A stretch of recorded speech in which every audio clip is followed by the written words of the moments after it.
Some gotta cut loose. Footloose. They'll kick off their Sunday shoes. Geez Louise, give me some spark plug coffee. That's the ticket. You tie the famous song in with your sponsor.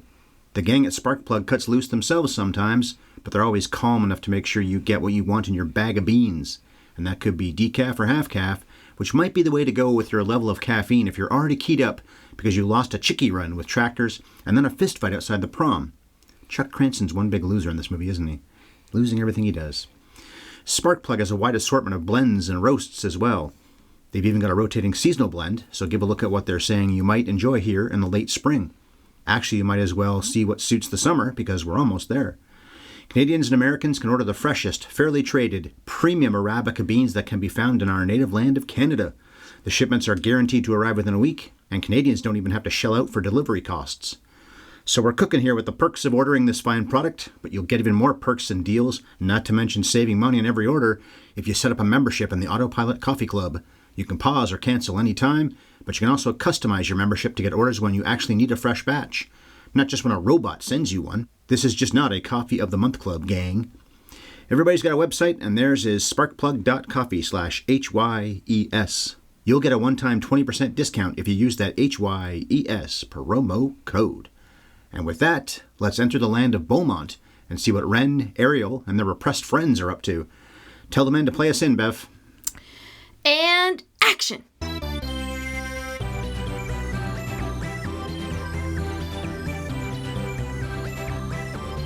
Have you ever seen Footloose? Hello, film hounds, and thank you for spending a little time with the 595th podcast, 595, that can be downloaded on the channel known as Have You Ever Seen? We look back at classic movies and we always spoil them, so know that right now. About the spoiling, that is. You knew it was a classic movies podcast, I assume. I'm the guy who drove a hatchback back in the day, but was never much of a tractor driver, nor any kind of competent dancer, Ryan Ellis. And here's my wife, the lady who was wild and crazy in her youth, even if she was only doing it to rebel against John Lithgow's rules. It's the lady in red boots, Bev. That's me. You and John Lithgow have been struggling with each other for so long. Button heads. The coming attractions opinion question for Footloose, cut Footloose. There are plenty of people in the small town that's portrayed in this movie, Beaumont, although they never say the state. They were shot in Utah. Yeah. Maybe it's supposed to be set in Utah, I don't know. Then that would make even more sense if they were repressed like this. And it's based on a true story that happened in Oklahoma. Right. Banning dancing specifically, and I think for the same reason, because we find out later on Lithgow's son, Ariel's brother, was one of the people that was dancing and drinking and goofing around in cars, I guess, too, and died. Anyway, so there's plenty of people in the small town that are portrayed who have world-class skill when they do dance, even though dancing had been outlawed for so long. We'll mock that later on. For now, though, which person impresses you the most at the big school dance? The guy who does the robot? The burly guy who does that Russian dance thing? I don't know whether you really call that, but that guy who has the suspenders when he first goes on the dance floor. One of the women who barely get any screen time dancing? Kevin Bacon himself? Chris Penn? Somebody else? I have to go with that breakdancer because he probably has a more interesting backstory than anyone else at that dance. Because, like, he's so wasted. When and how did you learn to get that good at the robot? In this town. Hanging out in his basement by himself, not letting his parents hear the music, practicing every single day with no audience. A lot of these people should be heading to either New York or L.A. once this dance is over, the next day. Well, I'm definitely going with Penn, partly because of how surprisingly good he is as a dancer, and the story goes that he really didn't know how to dance. When he says in the club, I don't know how to dance. At all. I always love the way he says that at all part, that little delay. Look at him at the end. Even look at when he's training and learning how to dance in the movie. And that whole thing where he grabs Bacon in the gym and puts him in a wrestling headlock type move for a second. I guess that's what they had to do with him to teach him how to dance, was use wrestling. I guess you just try to put in the terms he understands. And he is really good for a guy who doesn't look like he could be. I wonder if he could still dance by the time he did Reservoir Dogs and such 8-10 years later when he'd gained quite a bit of weight too. Do you relate to him? Because you are not a dancer. Although you dance once you're in your cups. I will do it. I'm not good at it, but I like to do it. Well, you don't have to be good at it. That's the thing with people who say they can't dance. Look at the dance floor. None of these people can dance. Well, on the last wedding we went to, the mother-in-law of our friend, your friend specifically, made everybody, well, at least us, made us dance constantly. We were barely able to sit down. At her mercy. Yeah. We sat down a few times. Look, my feet are bothering me. We will dance again, but can I have 2 minutes? Nope, get out here. Okay. Shame on us. She's like 65, 70 years old. I'm not really complaining, but she was nicely insistent. All right, Brawny Farmer Can Dance was released by Paramount a little over 40 years ago on February 17th, 1984. So I guess I was 10 years old in 3 days. The film was such a hit that it grossed nearly 10 times its budget. I knew it was a hit, didn't know it was that big a hit. Well, Footloose is 40 years old, so it's a middle-aged man. Bev, please remind us what this aging fellow is about by giving us the lowdown, the skinny, on High School Musical. Kevin Bacon is Ren, a teenager who just moved from Chicago to the small rural town of Beaumont, where he's shocked to discover that dancing and rock music have been banned. Ren is desperate to fit in, but he's also desperate to dance! And he learns quickly that he's not alone. All the teenagers, including the preacher's daughter, want the rules to change. So, despite resistance, the kids campaign to have a senior prom, and they get their way when they win the preacher's heart with their passion and reasoning. In a way they don't. I'm about to get into that in a second with a nutshell. He actually is a pretty reasonable guy. Look what he does when they're book burning. He doesn't want them to do that. It's like a nice touch in the movie that he's not the villain. Chuck is a mustache-twisting villain, but he's also not that much of a foil. He's there for some conflict, but he's not the foil the way that the reverend is the foil. But I like that he is the one that has a true arc. Yes. He really changes throughout the film. Ariel grows up. Everybody grows up a little bit. But it's his arc. But it's the Reverend who truly changes and comes around with a lot of gentle prodding, too. Her rebellion is not a small thing, but it's truly her trying to get through to his heart and his wife and the kids. They win him over. I like that that's how it is and not just that he's a dumb villain that they have to vanquish. But even at the end, he's saying, I'm not really sure about this even now, but they do, and I'll get to this in a second in the nutshell. Well, I'll do the nutshell, then we'll talk about this part. So, in a nutshell, children disobey parents and get away with it on a technicality. The mill is across state lines. That's why he can't stop them even if he wants to, because they're not actually in whatever the state is. They're in some other state. Yeah.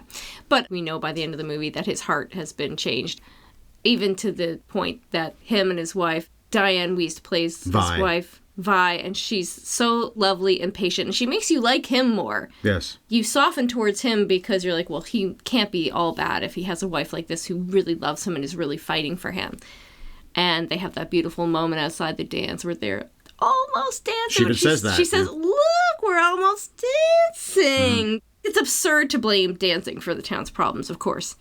They might as well be allowed to dance. Look at all the things they do, even with that iron grip on the town. They drink, they smoke pot, they have premarital sex, ride motorbikes without helmets. I'm free. When they're going to the mill to set everything up, each has a girl behind them. Nobody's wearing a helmet. Drove you crazy. And they race tractors at each other. Now, the parents don't know they're doing these things, but they're doing them with all these rules. Maybe ease up a little bit and they won't be so rebellious, especially Ariel. Look what Ariel does in the opening of the movie. Well, her first real scene, I guess. That's a stupid thing to do. She's lucky she didn't end up on the pavement as roadkill the way she's standing between two cars. Although we did notice that the truck coming at them could have at least tried to slow down. Yes, they're wrong for what they're doing. He's honking. You're gonna kill. Pull over, sir. Do you want to kill this girl? Because yes, it's her fault if she dies, but you're not helping, and you could. Yeah, the irony is pretty clear in display that dancing is the least dangerous thing these kids do. Especially Ariel. It all started because Ariel's brother, the Reverend's son, got killed in a car accident where drinking was involved. Drinking, partying, dancing was involved. And then they drunkenly drove off of a bridge. Tragic thing. But maybe what you should be keeping a lid on then is kids driving and drinking. The kids have unfettered access to cars. They all seem to drive, or lots of them seem to drive. They would need to in the country. They have motorcycles. Yeah. If you're worried about your kids' safety, I feel like the tractors, playing chicken, that's the kind of stuff that you should be worried about. You and I both grew up. You really grew up in the country. Mm-hmm. I grew up country adjacent. I grew up in a small town that had a lot of surrounding countryside. And kids died in car accidents. Every year, our yearbook had a memoriam page, and a lot of it was car accidents. And the town cracked down on it by shutting down parties. We used to have field parties. You probably have field parties when you were a teenager in high school. Yeah. They would just shut them down. But kids still had car accidents. It's not just conservative Christian values, because my town wasn't particularly conservative. But I think just the way we can focus on the wrong things and try to solve problems in this roundabout way, maybe just because these are the things we feel like we can control. And it's easy to say, well, kids, stop the rock music, stop dancing. That's something that's not going to affect them. Whereas if our parents actually stopped us from driving, well, then they would have to drive us everywhere. Yeah, right. It would curtail our freedoms. It would curtail their freedoms. And it would change the way everybody has to operate. So I wonder if they were like, well, if we stop parties, then people won't get hurt. But truthfully, it was probably giving a bunch of 16-year-olds cars and a lot of backcountry roads was dangerous on its own. But it is fitting, and I guess it's not exactly the most creative thing, that the most rebellious kid that we see in the entire movie is the preacher's daughter. I think Who's doing all those things, including having premarital sex with Chuck. her rebellion stems not just from the way her father is trying to keep too tight of a leash on her. I think it's her way of grieving. Something that's pretty well written in this film is the family dynamics of the Moore home, because it's good writing that Reverend Moore is overly concerned with policing behavior of kids while ignoring his daughter at home. Ariel's acting out his defiance, but it's also a cry for attention. She wants her father's love, not his protection. Right, it's not just that he's got an iron grip on everything, including his own house, but he's not really there for her just as a dad, because for the most part, I think she's a decently behaved kid, at least publicly, with him and such. And it's not like he doesn't talk to her at all, but... He doesn't listen to her. She tries, you see, there's a lovely scene where she tries to really converse with him to talk about music, but he's just like, I'm busy, I can't deal with you. And Vi said they used to be close. Yeah, and as Ariel says, you're so concerned about everything I do once I leave the house, but when I'm home, I'm invisible to you. Yeah, right. And I think it's a portrayal of some untreated trauma here. There's a really empathetic read on a family who has unhealthy coping mechanisms, and they're reaching a breaking point. With the exception of Mom, who seems to be pretty well actualized here. Right. Okay, there are some pretty good numbers on Footloose. Let's go through those right now. I haven't said this that often in our podcast, and I feel like I haven't said this, maybe once recently, but not often in general. 55% of critics on Rotten Tomatoes, so it's a bomb, not a bomb, but a Rotten Tomato. A Rotten Tomato, exactly, yeah. They shouldn't call it Rotten Tomatoes and have that be one of the ratings, but it's not fresh. 5.9 out of 10 is the average for the critics, and 47 reviews are on the site, so it's a pretty solid sample. 71% of audiences, at least that's a fresh tomato. The remake, which I saw and thought was okay, but Miles Teller is miscast as Willard. I like him as an actor, but he pales. He's wrong for that movie, especially compared to Penn. But anyway, it's at 68 and 61%, so it's fresh tomatoes on both ends from the critics and audiences, and I think it's a worse movie. Herbert Ross, I haven't even said his name yet, he directed the 84 version. Well, his movie was 7th at the box office that year. Great year for films. Beverly Hills Cop was number 1. We covered that a couple years ago.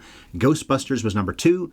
Gremlins was number 4. We've covered all 3 of those, and we'll cover more 84 films this year. We've covered more than that, I think, in the past, but I just wrote those 3 down. This was nominated for 2 Oscars for Best Song. Footloose, of course, by Kenny Loggins and Dean Pitchford. And Let's Hear It for the Boy by Pitchford and Tom Snow. That's the one that plays when Penn is learning how to dance, the montage. I Just Called to Say I Love You from The Woman in Red. That won the Oscar for Best Song. Good tune. Against All Odds was up for the Oscar that year. And Ghostbusters. Wow. What a category. It's not like they chose a bad one, but I'd go with Footloose or Ghostbusters. Even Against All Odds is a great song. Footloose plays 3 times, by the way. The opening, the middle, and then, of course, at the end. I feel like that song plays even more than that, but that's nicely balanced. They replaced the song at the end. They recorded something else. I think it was Johnny Be Good. And replaced it with Footloose. Maybe because they realized Footloose is the hit here. They're dancing to Johnny Be Good. Yeah. So the timing must work out, obviously. Yeah. But that was what they intended to use, and then they changed their mind. Well, the next year, of course, it becomes such an iconic part of Back to the Future. Oh, yeah. This became a musical on Broadway in 1998. It even got a handful of Tony nominations. And, of course, we know about the remake of the movie in 2011, I believe it was. The title tune from Footloose, the 1984 version, was 96th on AFI's Top 100 Songs. I could see it being a lot higher than that, but at least it's on there. And it was nominated for AFI's Top 100 Cheers, so most inspiring. We've called this the month of joy. Last week, Reality Bites. I didn't love it, but it is a fun enough movie. This is too. Both movies have, that's supposed to be funny. This is not really supposed to be. It does have some laughs. Obviously, Chris Penn's a big part of that. This is definitely cheesy, but I still do like it. I always have. How about you? We're going to have some fun poking fun at this movie, but I can really see why it was a hit. It's really fun, and it's infectious, and above all, it channels something about the joy of music and dance. I feel it with these kids. And I'm surprised that critics didn't enjoy it more. We were the right age when it came out, so... I still liked it at 50. I still totally enjoy it now. I don't know if I was 50 when the movie came out. I don't know how I would feel about it. Not. Which is probably the average age of a lot of these critics. We said this about Reality Bites, too. It has a disadvantage because most of the people writing reviews about it are just not remotely close to the demographic.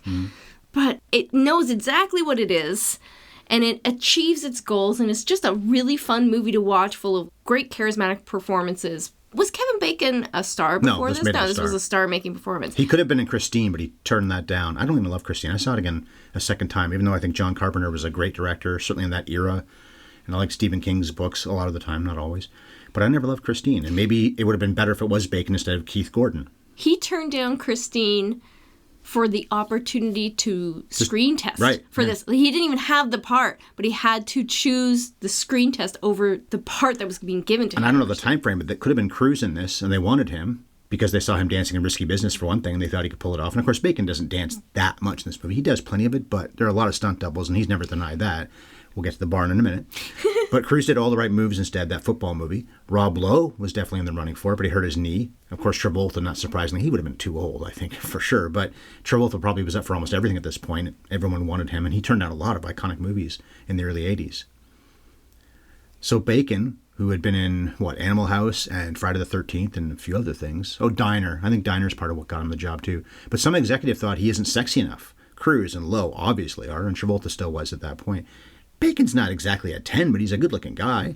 I kept thinking as we were watching the movie, because everybody keeps talking about how the new guy in town is so hot. And I'm like, well, that's just the advantage of being the new kid in town. Because Kevin Bacon, there's nothing wrong with him, but he's not a hot guy. I think he looks better now in some ways than he did then, too. It's true, he's aged well. very well. But even the actors who played Chuck and Woody, is that his other buddy? There's a couple of other actors in The this. tall guy that beats the people up in the phone booth. Maybe that's it. But there's some good-looking kids that go to this school who are definitely better looking than Ren. The Russian dance guy, as I keep calling him, he's better looking than Bacon. Yeah, there's some handsome fellas there, but he's got a real charisma about him, though. He has incredible screen presence. He is a movie star. A guy we'd never covered before 2020 when we finally did Apollo 13. And then I covered Friday the 13th last October. And also A Few Good Men. I did that, I think, the year before. So now we've got 4 movies with him on it, but we had none until 2020, which is shocking because, of course, the game 6 Degrees of Kevin Bacon is because he's been in so many movies, A, and he's been in so many big movies like JFK that link you up with so many other actors. And when you're in a movie with Walter Matthau and Jack Lemmon, that takes you back into the 50s and maybe even earlier, but certainly the 50s. That's part of why that game works. Ed Asner as well as in JFK. And by the way, one thing I noticed about this film and preparing for the notes here, this has a similar story to another movie in 1984, The Karate Kid. The new kid in town, he wins the girl, has a big problem physically with the bully, and he changes things. Maybe not quite as much changing in that movie as this. And that's so much about the relationship with, of course, Allie, Elizabeth Shue's character, but also Mr. Miyagi especially. Bacon now, of course, gets a girlfriend in Ariel, and he bonds with Chris Penn right away, first day. He gets grief from people like Chuck, but then he makes that joke at Penn's expense. Penn laughs at him, and they're friends from that point on. Willard becomes his best buddy. And, of course, the big dude, Woody, he's got his back. We know that. Look at the way he does those guys in the phone booth. Yeah, he seems to fit in right away. Well, the girls back him up, too, because Rusty, played by Sarah Jessica Parker, she first sees him, she says, "I love your tie," and I'm not kidding. Don't let anybody tell you it doesn't look good. I like that because she knows people are going to tease him. She knows that he's going to think that she's teasing him because he dresses like he's from Chicago in a rural town where I don't think that cool ties, or his mom says, go to college and then you can dress like David Bowie. Yeah, right. But he's here in this small town. He's dressing like David Bowie, and everybody knows that it's not going to fly. But yeah, they just seem to like him right away. Again, I grew up in a small town, and this actually seemed like the most far-fetched thing in the movie. Less so than some kid becoming an expert breakdancer privately in his own home is the idea that somebody could move there from the big city and have a group of friends within a day, even if he's hot, which he's fine. He's fine. No, he's good. Speaking of other movies from the 80s that this has similarities to, there was like a real rash of movies about dancing. It was apparently a big decade for people who just wanted to dance so bad, but something was holding them back. Flashdance was Footloose, huge. Flashdance, Dirty Dancing, Girls Just Want to Have Fun. I'm sure there's more that just weren't as big hits. I don't know about that last one, but those other 3, I think, were all monster hits. I know that Dirty Dancing was. I'm pretty Girls sure Just Want to Have Fun Flashdance was a monster hit in my house. We must have taped it off television and watched it 100 times. Okay. Well, speaking of dancing, this opens with Dancing Feet under the credits, and of course the song playing. Love that tune. We love playing on a rock band. It is fast, though. For anyone who's ever tried to play that on a real guitar or a rock band guitar or keyboard, any of those things, it's not that long. It's not like it's a 9-minute song, but you do not stop singing, playing bass, playing guitar, any of it. It's a great tune, though. Then we go to Shaw, so John Lithgow's character, preaching about obscenity. I love that they show the kid sleeping as well. I wonder if the actor, or probably wasn't an actor, but the kid as an extra, just fell asleep and they thought, let's film that. That's a nice touch that this kid falls asleep. Although I like that one of the things about Shaw that's good is that maybe halfway through the film, he goes into, maybe it's Sunday school or something. It's not actually Sunday, I don't think, but he goes into a place and says to the kids, let's, whatever we're going to do. And you hear them, yay, excited. Because he's not the thundering, you're all going to hell. Okay, maybe in the beginning with that obscenity thing. But generally speaking, Shaw seems like he wants to counsel these people and help them, not tell them they're awful for ever thinking about touching their private parts or for, well, he would not want premarital sex, I'm sure, but he wouldn't probably judge them as badly as a lot of priests, reverends, whatever he is, do.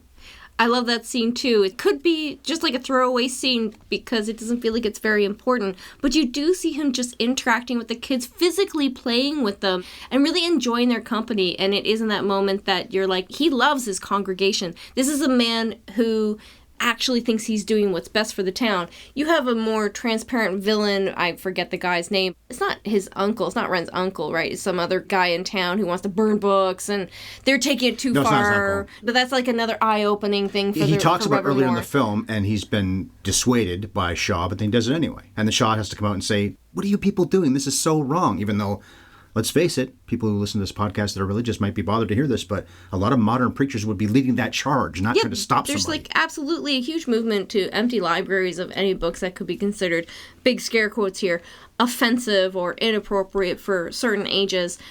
And it's important for some of the townspeople to be too far on that side because that's a good eye-opener for the Reverend to say, this is where closed-mindedness can take us, and I have to be careful to keep myself open-minded about what young people are doing and how modernity is carrying on with or without me. The biggest reason I think censorship happens or book burnings happen is that people don't understand the things. I'm sure they're actually against what's in any kind of controversial book, and they have the right to their opinion. But if you just talk to the kids about what they've read, maybe you should read it too, and say, I don't think that's the right way to look at the world or way to do things. I can't think of an example of a controversial book, but Last Temptation of Christ, there you go. There's a movie based on a book. That was probably banned. The movie was so controversial.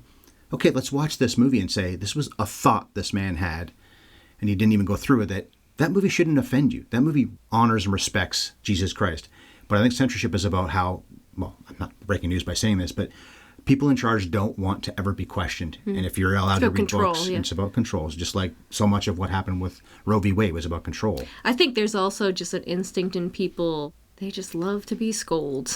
So on the conservative end, they burn books, and on the liberal end, they police language. It just gives people a rush to tell everybody that they're wrong, that they're sinful. I like in that scene, too, the book burning scene, not only is Shaw the voice of reason, but he also admits his flaws in that scene. That's so rare for any grown-up to do, especially a guy in that situation who already knows he's the moral authority, I should say, of this town, and he's exercising it for the right reasons. It's a really good scene. I'm, again, surprised that more critics he's a great character. Lithgow is so awesome at playing nice people like this, or in Terms of Endearment, which was the year before. We covered that many years ago. He's nominated for that. Or psychotic villains in some of those De Palma movies. Sometimes the same year, the same time frame, he's playing a ruthless killer. Of course, the killer he plays in Dexter, yeah, the serial killer. One of the great TV characters ever. He's great at playing both things. Not every actor is.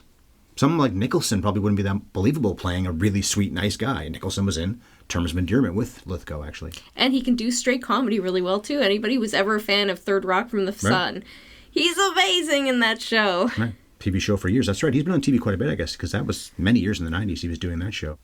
I'm sure it's an homage to Rebel Without a Cause when they do the Chicky run with the tractors, because, of course, that's one of the most famous scenes in Rebel Without a Cause, where they do it with two cars heading towards this giant drop, and the one guy dies because he can't get out of his car. That's what happens with Bacon. He can't get he's trying to jump off the tractor, but he can't pull his foot loose because, I just thought of that right now. He can't get his foot loose because the shoelace is caught on the accelerator, and that's why Chuck bails, because you're crazy, jumps off and loses the Chicky run, but it's only because of the shoelace that even happens at all. Ren right there makes an enemy, and we already had an enemy in Chuck, I guess, but even bigger enemy after that. And did you notice that they're taking the video games out of the drive-in, which was a few scenes after? There's a daytime scene there, but at night they've been playing the music. Ariel started that, and everybody's dancing. Along comes Shaw to shut it down. Nope, can't do that. You know better than that, all of you, all you kids. And I think it's the next time we see that drive-in, maybe 2 or 3 scenes later in the movie, 5 minutes later in the film, that the video games are being taken out of there. The video games weren't the problem. I don't know whether they're blaming them, but they are taking them out of there. I think 2 of them are going at once, Pac-Man and something else. It's just such a foolish way to try and control teenagers' behavior, because making them bored is the worst thing you can do. Yeah, they're again, grew up in a small town, and I can speak from experience. More likely they'll do drugs and they'll drink. And in fact, it's not long after, maybe it's the next scene at school, when Ren and that guy, who I didn't realize towards, I've seen this movie probably 4 or 5 times, but he's one of Chuck's buddies at the end. Maybe he's supposed to be his friend the whole time. Is he trying to set him up? I mean, that was I think so. Some after-school special nonsense. Yeah. That you scene, take this it drug. was No, I don't need it. silly. And then he gets busted with it. I'm like, people who want to poke fun at this it. movie. That scene is so dumb, though. That a drug dealer would be like, hey, man, this will make you look cool. It's so... No, it's because I think now that I realize he's part of the group. He's trying to set him up. He's trying to set him up. And the coach, I don't know if he happens to come in the room. Maybe he said, hey, come in this room. I see there's something going on here. Although you got to worry about him coming in too soon. You need to make this happen where you get the... Anyway, Ren does flush it, so it doesn't really matter. Although he's still punished, I guess, kicked right? Kicked off the team. His uncle, the gym team. The gymnastics team. Did your high school have a gymnastics team? Does a rural high school have a gymnastics team? I guess they do. Ren is surprisingly talented at gymnastics. It's not a small gym. We had a tiny little gym in my school. His uncle's always lecturing him. You wondered earlier if that is the same actor who is the guy who's the book burner. But no, it's a different person. Just like the guy who plays, I guess, Chuck's dad. He's Burlington Cranston. He's that balding guy who's leading the meeting when Ren brings up the Bible verses and says, we should be able to dance. It's in the Bible. Sing and dance, leaping and dancing. Leaping and dancing. And you can see that Shaw's been convinced. I like in that scene, too, when Vi speaks up and says to some woman who's beaking off, basically, she didn't say, shut up, but shut up, lady, let him talk. Diane Wiest is not wasting this movie because she does a good job playing off of Lithgow. They're a really good married couple. They should have played, maybe they did, I can't think of an example. They should have played a married couple in something else. She does have a couple of great scenes with him where she's just very calmly telling him, you're losing your daughter. They're not yelling at each other. He's not happy, but she's a very nice, calm person, and she actually does score pretty well in this movie for an actor who is getting to be a pretty big deal. It almost seems like it should have been Frances Lee McCain, who plays Ren's mom, who had that role, the lesser-known actress, because she's barely in the film. But although, again, Wiest does a good job. It's an underwritten character, but she does a nice job playing it. Her best roles really have been mom roles. She's great in Parenthood. I saw about maybe 25 minutes of that again recently. And it was on TV. We watched it together. I love the line when she finds out that Gary, Joaquin Phoenix as a kid, is carrying around a bag of porn. So if you have these movies, you're interested in sex or filmmaking. One of her best lines in that movie. And my favorite Diane Wiest role is always in Edward Scissorhands. She's in that too. She brings a depth to it. You know, she really does do something special with these parts. We've covered those 2 movies, by the way, Parenthood, Scissorhands, and Purple Rose at Cairo, which was the year after this. And she won Oscars in 86 and 94 for Woody Allen movies. That was Hannah and Her Sisters and... What's that one in 94 called again? Oh, I like it. I forget the name of it. Husbands and Wives or Crimes and Misdemeanors? What's it called? Jennifer Tilly also got nominated for that. Oh, Bullets Over Broadway. That's it, yeah. When Ariel and Ren are starting to click, she takes him to the place where they have all that clandestine writing, and she wrote some stuff. It's song lyrics and it's controversial things that nobody seems to know about. Out where the trains are, she stands in front of the train. That's also, I said to you when it happened, I've seen the scene lots of times, of course, but it wasn't like it was new to me or anything. But what are you doing? He dives to stop her. I know you have a bit of a death wish, as we saw with the cars earlier on, but are you dumb? But also when she goes home and says to him, I wasn't doing all these things, Daddy. I wasn't drinking. I wasn't reading books I'm not supposed to. Well, you weren't drinking and you weren't doing drugs, but you were reading books you're not supposed to because you took Kevin Bacon to that place where those passages are from books you're not supposed to read. And I will say, too, her risk-taking, that is a common response to trauma. Apparently, it's a PTSD thing that people will take way bigger risks flirting with death. So she has that big problem with her dad. They have that argument when she comes home late. But it's not long after where they go to the roadhouse, the 4 of them. Ren, Ariel, Rusty, and Willard. Where the other 3 dance, but Willard won't. Instead, gets into... Actually doesn't even get into a fight. That's a nice touch, too. This big, brawny dude who is mad and does challenge the guy on the dance floor, but gets sucker punched, never even fights back because he gets knocked out with 1 shot. Also because they keep telling him, don't get in a fight, don't get in a fight, because they don't want to get in trouble. And if he picks a fight and he gets arrested or he comes home like all beat up, which I guess he does anyway, then everyone's going to wonder where they were. So does she, and we also made that point. This guy who's got such an iron leash, or tries to have an iron grip, I should say, not leash, on the town and on his own daughter, Chuck wailed on her to the point where she had a really serious black eye, and we never see Shaw address that at all. We do see Ren trying to help her disguise it a little bit when they first kiss. At dusk, it's a nice shot, nice scene as well between the 2 actors, but what about that, man? Yeah, they never really address it. Somebody socked her in the face. Yeah, I know. Maybe there's a cutout scene. That whole thing with Chuck, I guess they had to have a foil for Ren. He's just such a boring villain to me because you can tell right away he's a jerk. And then they just have to drive it home by making him a girlfriend beater as well. That's as a pretty bully. vivid scene. It's quite a lot. You know what's interesting? She gets slapped by her father as well. Yeah. I like her performance in that moment because he slaps her and she recovers very quickly, implying that's not the first time this girl's been slapped. Yeah. Well, she fights back pretty well against Chuck, too, which is a scene or two later after her dad slaps her. And it felt like a pretty real brawl, the kind of thing that two people could really have. Laurie Singer does a good job playing this character, but she's very physical in that moment, and she seems like she can maybe even take him, although Chuck is bigger and stronger and does wail on her pretty hard. What about Let's Hear It for the Boy? The montage. Is it Denise Williams that sings that? When Willard's learning to dance. One of the most fun times of the movies you'll ever have. Come on. Who has the stone heart that can't be charmed by this? It's so silly. It's like a learning to dance montage, and it's just as corny as you expect it to be. But you know what? It's the song. That song rules. I remember loving it when it came out when I was a little girl. It's just so catchy and fun. And like I said already, he's my choice for my favorite dancer. And you see that development there. But then when he dances at the end, he's even better than what we see him doing in the middle of the movie. So. And he's having fun. He's not the best dancer there. He's better than he was at the beginning of the movie, of course. But there's so much joy. I think that's really what makes this movie work. It's not just that people are good at dancing or bad at dancing or what it means. And okay, to bring up a scene that I can't believe we haven't talked about this yet because it's pretty famous and pretty well mocked, is when Kevin Bacon, he's just so mad, and he goes to the warehouse where he works. Never. And that song is terrible too. That song is just god-awful This is a great soundtrack. That's not a very good song. Yeah. When they did the music video for Footloose, they put this dance to Footloose. So it's also like a little bit jarring to watch him dance to this absolutely terrible song. But as silly as that scene is, and it is silly, everybody who mocks it, and it clearly, it. there's two examples. Oh my God, you the body doubles. The double for him that's doing the athletic stuff. He's doing some of the dancing, some of the leaping and everything. It's really the leaping is what it comes down to, the true stunts. They don't really disguise it very well. And the gymnastics bar that's like in the middle of a warehouse that he goes around a few times, absolutely laughable. But the emotion in that scene is conveying something important in this movie, which is that people need an emotional release. They need to physically move. Dancing is a universal human experience. Every single person on Earth wants to dance, whether they're allowed to or not. In every corner of human civilization, and even in uncontacted tribes, there is music and there's dancing. His emotional release in that scene, just like their joy at the end of the film in the prom scene, or the camaraderie that comes out of the montage when he's teaching Willard how to dance. It's such an important part of the human condition. The film nails that feeling of the joy of it. Well, it's also so important we find out, I guess it's a little later on, but maybe part of what he's so upset about is that they're not that far removed, him and his mom, from leaving Chicago. They've only been in this town for, at that point, a few weeks. Maybe it's been a month or two. I don't think it's even been that long, actually. Yeah, they never get into the origin story. We know his father... His dad left. Yeah. When Daniel and his mom go to California from New Jersey in The Karate Kid, I don't know if they ever mention what happened to the father, but in the sequel, when Miyagi and Daniel go to Japan, Miyagi's father dies, and Chris and I talked about this when we covered that on Scoring of the Movies.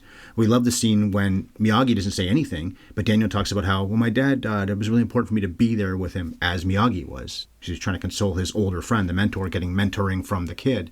So we know, at least by the sequel, that the dad's dead. In this movie, the guy left, and that's not really dwelled on too much. But then look at the father figure he has in the movie, the uncle, who's always such a scold. Will you stop? When the brick comes to the window. It's terrible that his two little nieces are being terrorized, and their mom lost the job because of Ren trying to get this dance happening, and Ren just being, well, it's really about the dance, I guess.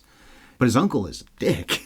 Yeah, he's another two-dimensional villain in the film. We never really get any sympathy or complexity from him. And Ren, considering his situation, is actually coping incredibly well. They show him folding up a sofa bed. Yeah, he's sleeping in the living room. Sleeping in the living room. This kid doesn't even have a room to sleep in. They've lost their home, forced to change towns. And now she lost her job. And now she's lost her job. Everything's going pretty bad for them, and it doesn't seem like it's their fault at all. He has every right to be much angrier than he is. Right, but he does angry dance. Well, he can cope with his anger because he dances it out. Yeah. And then Ariel catches him, and that's when they end up at the train yard. And I guess it's, by the way, Basin, where the mill is, over the state line, past the tracks. So it's Beaumont and Basin. That is a working mill still that Andy suggests. And Andy either owns it or manages it because he's the one that hires Ren in the first place and tells him, you can have the dance here. But I guess if it's a weekend, maybe the whole idea is, okay, we see them preparing it, right? All their friends, and maybe they got to strip it down and put it back to being a mill again the next day. Well, wait till he sees all that glitter. Let me tell you, it's the last dance they ever host in that mill, because that glitter... There's going to be generations of people cleaning up that glitter. By the way, I as always have a what happens next.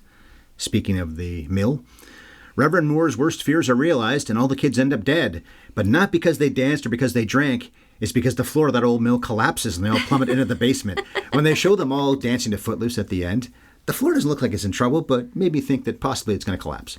It's a lot of weight and a lot of jumping on it. Either that or they just had a great time that night and life carried on. And then Ren goes back to trying to make it happen. Well, he's going to be popular in school now. Look how popular he is. When he does the backflip and they all just crowd around him. Of course, he's the host of this whole thing and he's made this happen for them. So obviously Chuck and those guys aren't going to like him. But everybody else, if they didn't like him, now they do. At least the seniors. It's a senior dance. Oh, and we talked about Joy, by the way. So the night of the prom, and I think for the most part, Laurie Singer looks better than she does the night of the prom. It's a little bit too much makeup and stuff. Her hair, I like their hair through the rest of the movie. Not when it's... Anyway, he does say you're beautiful, which is very nice. And they have a nice time together. He opens the door for her, his little car. But then we see everybody on the sidelines in this Sadie Hawkins type thing until Ren and Ariel go in and they start dancing. I hadn't seen the movie in so long that I thought maybe it was supposed to be they weren't there yet. And I thought, why wouldn't he be the first one there? He's so excited about this. It seems weird that nobody's dancing. And it's not even just that it's boys here and girls there. They're all intermingled, sitting with each other. There's a boy beside a girl and so on. But it's after they have the big brawl outside when Chuck and his buddies are attacking Willard. What do you want me to do, Rusty? Kill the son of a bitch. So it was 5-on-1, but now it's 5-on-2, and the heroes win. When Bacon comes back inside, the two guys are not covered in dirt like they should be, by the way, or beat up. But when he comes back in, I thought this was a party. Let's dance. So it's maybe 4 or 5 minutes that sequence happens when Footloose plays. The song plays in its entirety. I have watched that on YouTube, maybe more than any other clip in the history of YouTube. I've watched that so many times. I love it. I thought maybe it was cut down, though. But in watching the movie, if it is, it's maybe a few shots. But why would you cut it down at all? It just seemed to me like there were some weird edits, but that's just in the movie. I pointed out to you that at one point, the robot guy, when he's doing his robot thing, they cut wide, and that actor, is watching himself. Is standing beside Ariel watching it. And I was going to say this about the Joy performance, too. When Penn gets pointed at, I think it's by the big Russian dancing. I always call it Russian dance, whatever you want to call that. Hey, hey, hey. When he's dancing on his hands. He points at Willard. It's your turn now to get in here. Because Willard and Ren had danced together at the very beginning of that sequence. But now it's Willard by himself. The joy is him, yes, but it's also that they cut to Ariel and Ren watching, and she goes, yeah! She's shocked and thrilled that he can do this, because she had no idea. Yeah, really cute moment. So it's not just him having fun, it's her having fun, that he's having fun, and so good at this. I really didn't see much of Sarah Jessica Parker in that scene, though. I guess she's in the background. Yeah, I guess she doesn't dance, even though she dances at the Roadhouse, so we know she likes to dance and we know that she can. Laurie Singer's not one of the two women we see dancing either. The one that flips her dress around a few times, she gets maybe a second and a half of screen time. And the one with the girls hair. At this dance do not get much screen time. So neither Rusty nor Ariel are part of the dancing. It's mostly the guys and those two women who barely have any screen time at all. That's the thing. I thought in watching this on YouTube that they cut some of the women dancing out. And that little guy who dances, he's got the glasses. He gets maybe 2 seconds of screen time too. That's about it. But that's what's in the movie. I just thought it was cut down, and it's not. I already talked about Bacon's credits. Oh, by the way, I guess people probably know this, but I'll repeat this for those who don't.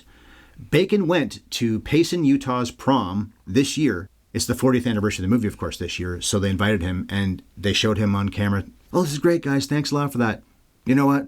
I gotta come. And it seems like they're shocked at first. Wait, he actually is gonna come? They probably thought the movie star wouldn't, but I guess he did. He went to Payson, Utah, which is where they shot this. That's so cute. I also read he said in an interview once that when he goes to weddings, he bribes the DJ to not play Footloose. Yeah. Because people play it and they expect him to dance, and he's like, first of all, I can't dance like that anymore.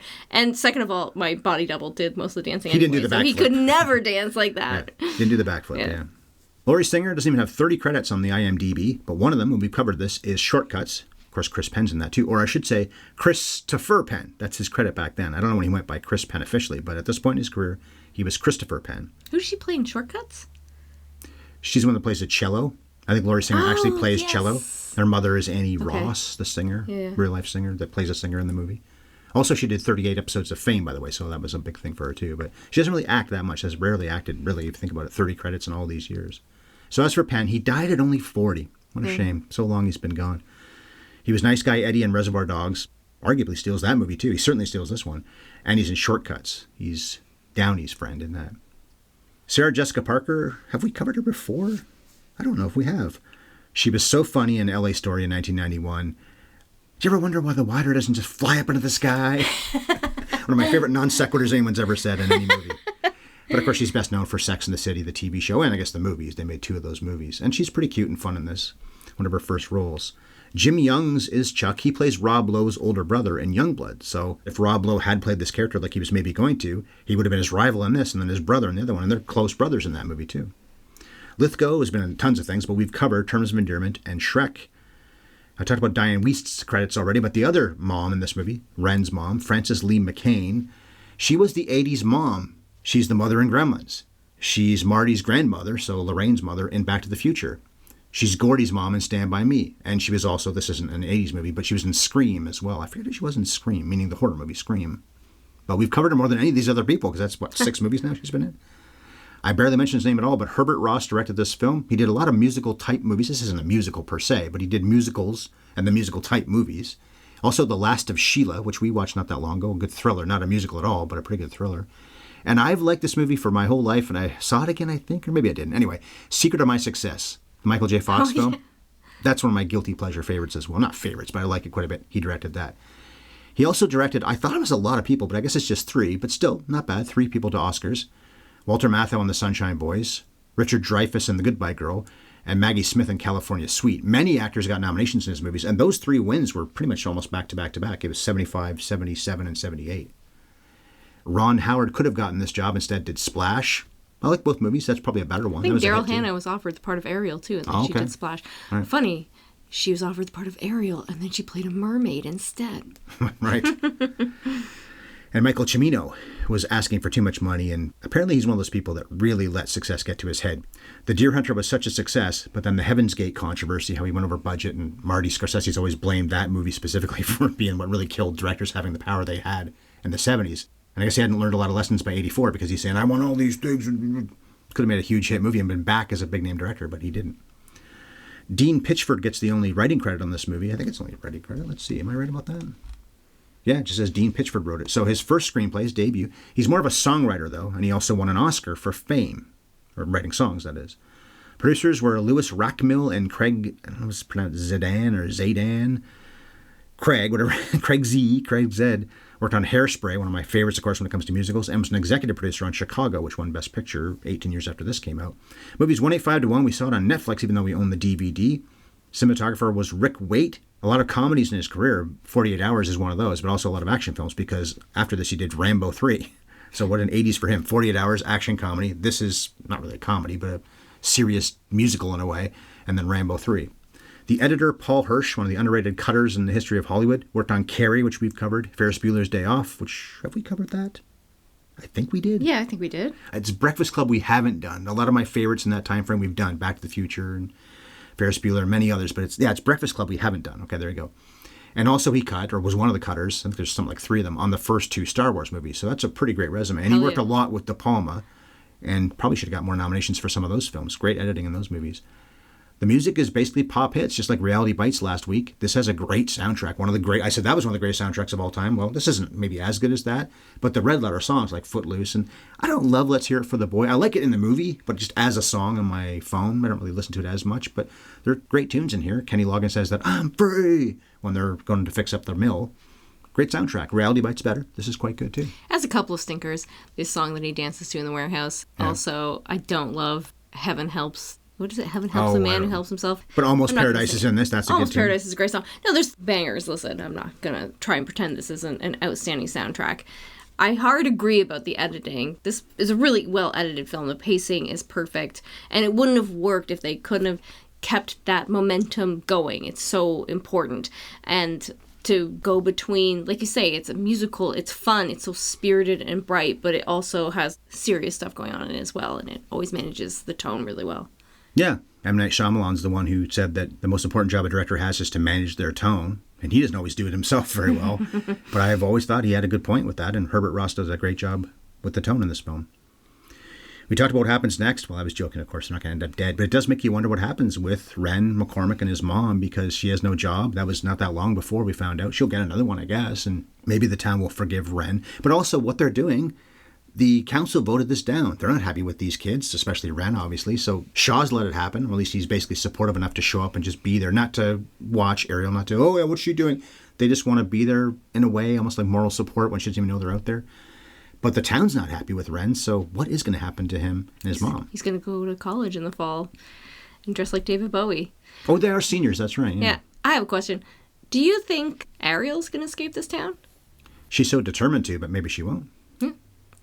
Obviously, her parents love living there. Easy for Ren to leave because he's not afraid of the big city. He grew up there. He could go back to Chicago. He could go to any city and know how to fit in, know how to make it work. But they seem like they're pretty isolated and removed from the rest of the world, and it can be hard to escape no matter how motivated you are to do it. Well, she'd get punished if she wasn't keeping up her grades, but it makes you wonder when she acts like this if she is a very good student. And if she's not a good student, I don't think she'll get a scholarship, so college may not happen for her. And obviously, it was harder for girls back then to get into college anyway, unless you had a scholarship or a lot of money, I guess. Okay, then, last thoughts on Footloose. I mean, I can't be mad at anybody who makes fun of this film, but I'm just inclined to forgive it all of its silliness and give in to the joy. Call it cheesy if you want, but this is a fun time in the movies. Bacon became a star, but Penn just steals this movie with all his goofy charm and his big heart. And Laurie Singer, and of course, I always want to call him Malkovich. Lithgow are quite good in this, too. Malkovich couldn't have played this character. I like him, good actor. He couldn't have played this character. Hell no. And look at the son of a bitch dance. This movie's not R-rated. I don't think that word's R-rated, so I'm not going to bleep it later on when I cut this podcast. And I'll say one more time before we wrap up here that last 5 minutes that's on YouTube, the big dance, I've watched over and over again, and maybe I'll watch it again tonight when I go to work. So that was how we saw Footloose. Next week, we'll be jawing about one of last year's funniest and flat-out best films, and we watched it last night, so we know this is true. We laughed a lot, and we'll talk about all that great stuff in Cord Jefferson's American Fiction. Not the best title of all time, but they had to change it, and we'll talk about why. I love the title. I think it's perfectly appropriate. Okay. The coming attractions opinion question. I've got a lot of opinion questions lately. Well, here's another one. 4, American Fiction. What is your favorite comedy movie about a writer? I was reaching. I bet I can guess what your answer is. And for our answers to that question, by the way, it's important to say comedy movie. You'd say The Shining, and that would be a great choice, but it's not a comedy. So for our answers, I don't have a go-to for it. Check out next week's podcast about American Fiction. You already know how to find us, obviously, but let me remind you to favorite or subscribe wherever you listen, which is also where you can find our archive of hundreds of episodes. 595, you said? Yep. Whew! They're all available for free, and while you're there, please leave us a rating and a review. That is a great way to support the podcast. We're both on Twitter. I'm at Bev Ellis, and Ryan is at MovieFiend51. You can also reach us by email, haveyouvseenspodcast@gmail.com, and you can find our podcast on YouTube. Our channel is at HYES Ellis. And to enjoy freshly roasted premium coffee delivered straight to you in Canada or the US, please go to sparkplug.coffee/HYES and enjoy a 20% discount. Hey, what's this I see? I thought this was the end of the podcast. Let's cut!